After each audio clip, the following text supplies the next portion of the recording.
Okey, boleh. Betul. Lawa hari ni pakai songkok samping. Bengkung lagi. Terima Datuk lagi ke? Datuk Seri. Menteri. Kenapa? Okey, tentang reclamation tadi tu saya boleh terimalah. Mungkin ada satu peraturan yang kalau tambak pun mungkin tidak mengubah sepadan. Tapi setelah Batu Putih, dan tadi disebut oleh ramai ahli berhormat sebelah sini sebelah sana, yang menimbulkan masalah kepada nelayan kita dan juga maritim kita.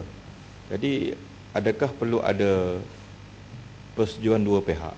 Berhormat Raja Undang-Undang, Menteri Undang-Undang, jadi saya nak tahu, adakah perlu kita memiliki persetujuan kedua pihak baru nak lukis, ataupun kita dah lukis mengikut sepadan yang kita rasakan dalam kedaulatan kita, hasil daripada kita kalah Batu Putih dan kita menang kembali sepadan. Terima kasih. Dia apa yang telah kita bersetuju pada tahun 79 dengan jiran-jiran kita, yang itu kekal lah. Dia kekal. Dan sememangnya sempadan ini untuk dia menjadi satu sempadan yang diterima oleh kedua-dua pihak, mestilah diterima oleh kedua-dua pihak. Di mana yang kita tidak boleh bersetuju, yang itu yang kita bawa ke ICJ. Jadi kalau soalan yang berhormat, apakah dia mesti mendapat persetujuan dua-dua pihak? Jawapannya mestilah, ya. Hanya yang kita tak dapat bersetuju, yang tu kita bawa ke ICJ, ya. Dan kemudian yang berhormat Kubang Krian juga,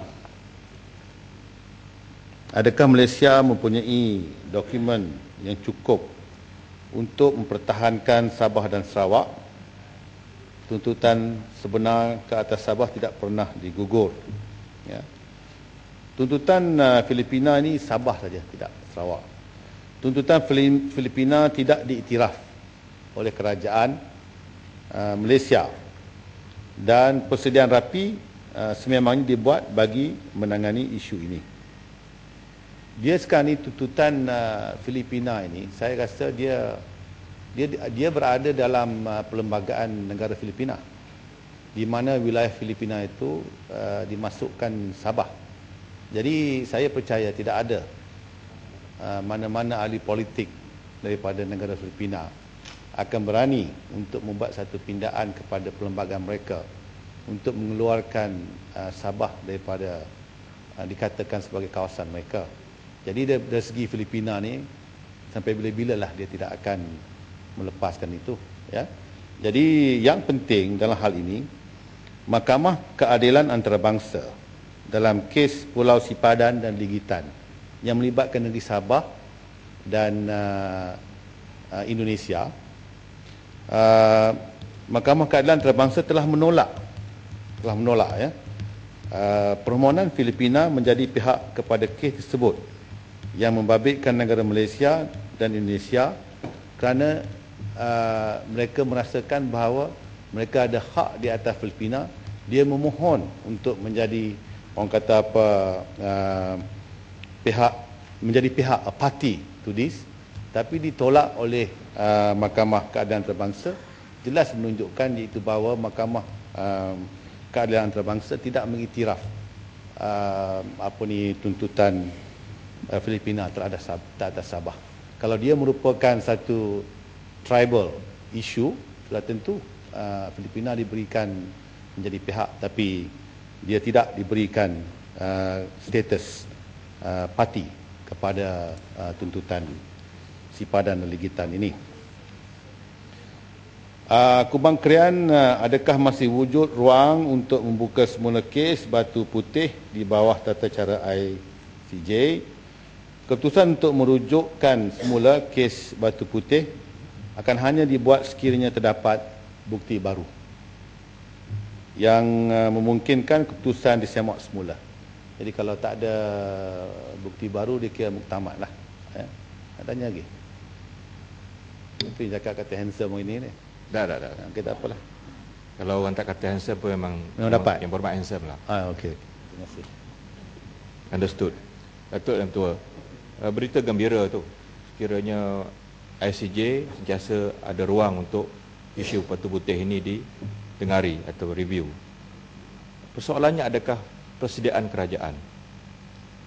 Sejauh mana usaha yang telah dibuat oleh kerana ini isu kedaulatan dan tidak salah dalam undang-undang antarabangsa pun, dunia diplomatik pun, untuk kita berusaha mendapatkan dokumen yang lebih kukuh. Tadi saya sebut bahawa Allahyarham Profesor Datuk Nik Anwar mengatakan ada bukti yang lebih kukuh yang boleh kita usahakan, terutama di Goa, India. Terletaknya banyak dokumen di zaman British, Syarikat India Timur Berjaya dulu.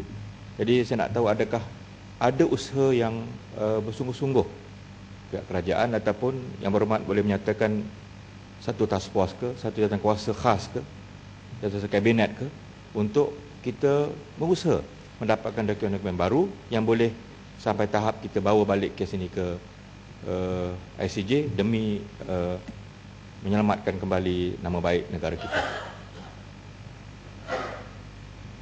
Tuan Ketua, kerajaan Malaysia sentiasa memastikan supaya dalam usaha kita mempertahankan tuntutan hak kita ke atas pulau-pulau yang menjadi orang kata apa, pertikaian. Kita pertamanya meletakkan duta Malaysia kita di Den Haag, di Netherlands, di mana disitulah letaknya negara mahkamah ICJ.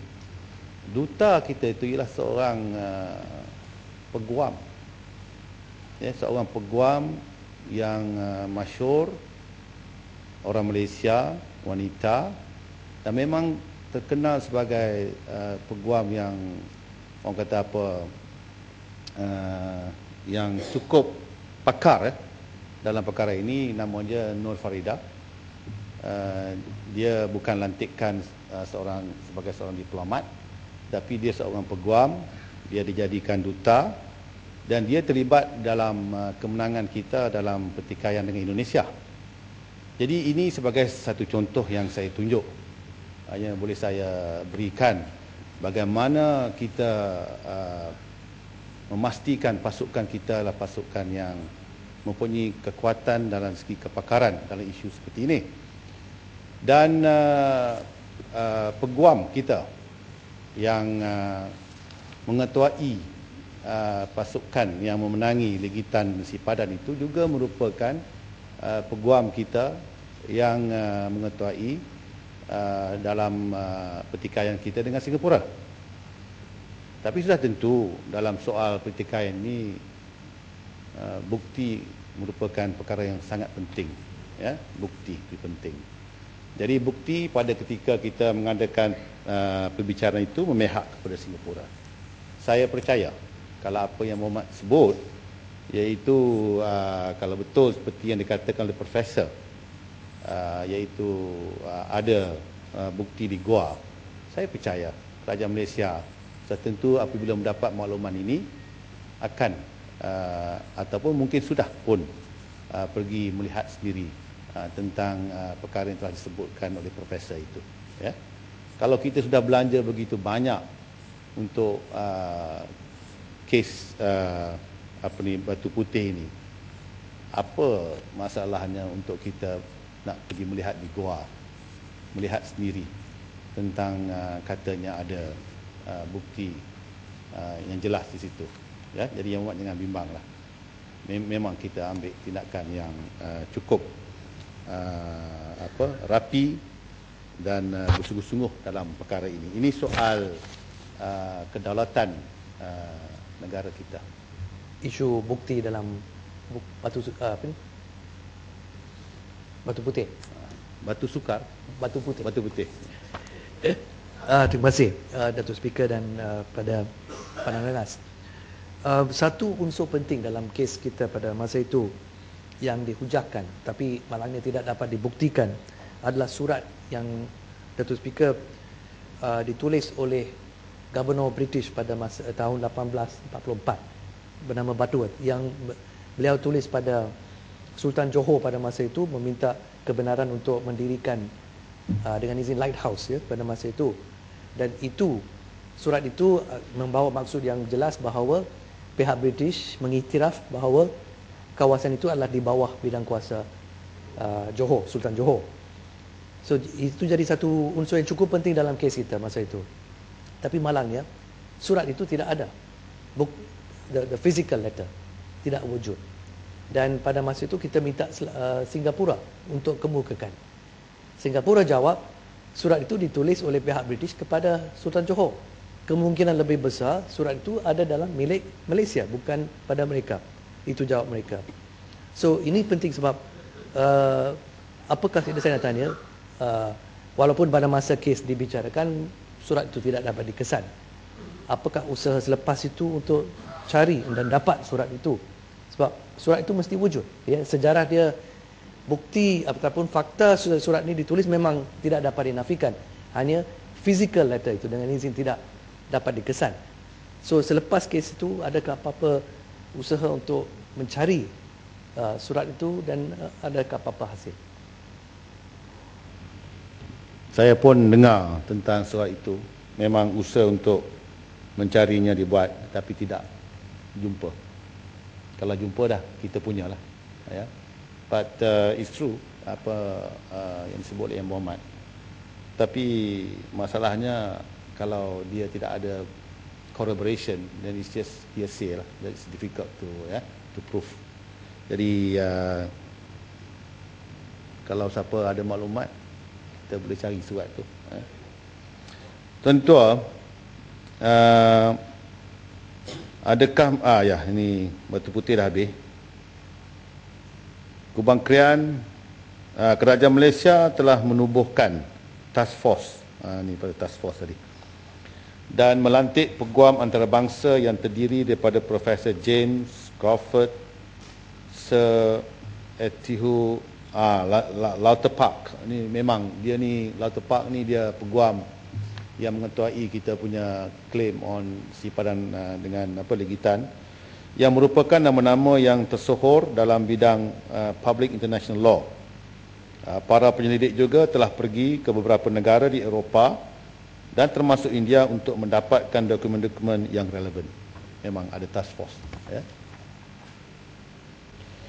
Parit Bunta, macam mana nak menguasakan maritim Malaysia? Penguatkuasaan maritim Malaysia adalah berdasarkan peruntukan-peruntukan undang-undang sedia ada seperti Akta Agensi Penguatkuasa Maritim Malaysia, Akta Zon Ekonomi Eksklusif dan Akta Perikanan. Kuala Kedah dan Subang bertanya mengapa Blok L dan M diserahkan kepada Brunei. Malaysia dan Brunei Darussalam telah menandatangani suatu framework agreement melalui Exchange of Letters UL bertarikh 16 Mac 2009. Namun demikian, pelaksanaan UL tersebut masih lagi dirundingi dan dibincangkan oleh kedua-dua buah negara, termasuk isu commercial arrangement area bagi Blok L dan M. Jadi dia tak muktamad lagi ya. Labuan, penambakan oleh Singapura. Boleh minta penjelasan Blok L M itu? Adakah betul pada masa itu kaki tangan kerajaan dipaksa menandatangani apa ni? Aku janji rahsia untuk tutup hal itu dari pandangan awam bila penyerahan LNM dibuat pada masa itu.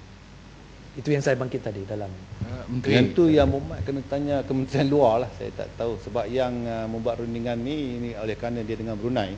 Jadi dia berhubungan dengan luar negara itu Kementerian Luar. Tetapi saya tidak fikir ada arahan kepada mana-mana pegawai lah.